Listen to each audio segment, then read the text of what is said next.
So hello and welcome to the Data Explorers Market Update. I'm Will Duff-Gordon. Today turning my attention far east to Japan because we want to try and prove if, well, we know we've heard lots of talk that investors have basically been buying back into Japan, taking advantage of the relative weakness when the market fell so much after the terrible disaster and earthquake over there.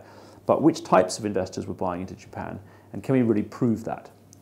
Secondly, we're going to look at whether or not some of the predictable behaviour you might expect is taking place, such as investors going long construction companies, cement companies, companies exposed to the reconstruction that will take place in the aftermath of this tragic event. So first of all, yes, institutional investors are the ones who we can definitely tell have been buying into Japan since the fall in price.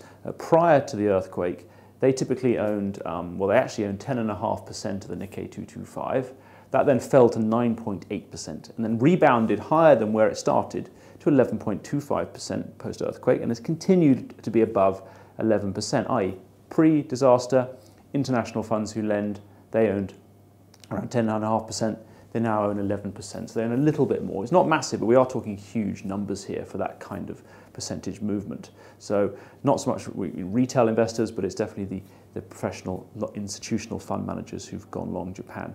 As a little footnote to that, it is interesting, as someone pointed out to me today, that the fact that the yen has come down so much means that in relative terms, Japan is as good value today, certainly in sterling terms, as it was a couple of days after the big fall, which is sort of pretty interesting. So we could see more ownership from the funds who lend because of that very fact.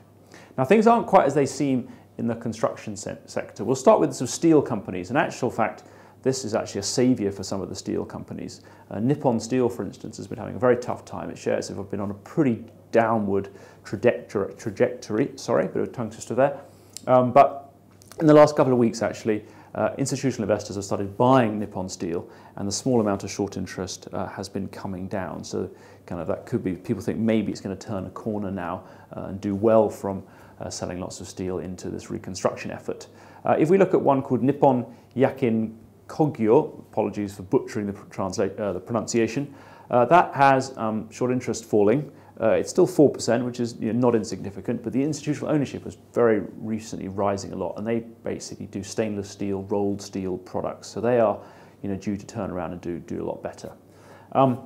If we look at the cement companies, I was thinking that clearly these are the companies who are going to, it's a win situation for them. They will be doing very well out of this reconstruction. But actually there are two rather big headwinds, because a couple of the major listed cement firms have problems with either some of their plants being damaged as a result of the earthquake, or their distribution centre, i.e. the port, disrupting their supply chain. So Sumitomo Osaka Cement, institutional ownership is rising, yes, but it's 5% short. And Taiheiyo Cement is 9% of its shares short, and the institutional owners are selling that stock. So maybe that's the one that has one of its plants that's currently offline, or the last count it was. So that's what's going on in Japan. We should return to Japan more often. If you'd like to read the report, it is at dataexplorers.com/news.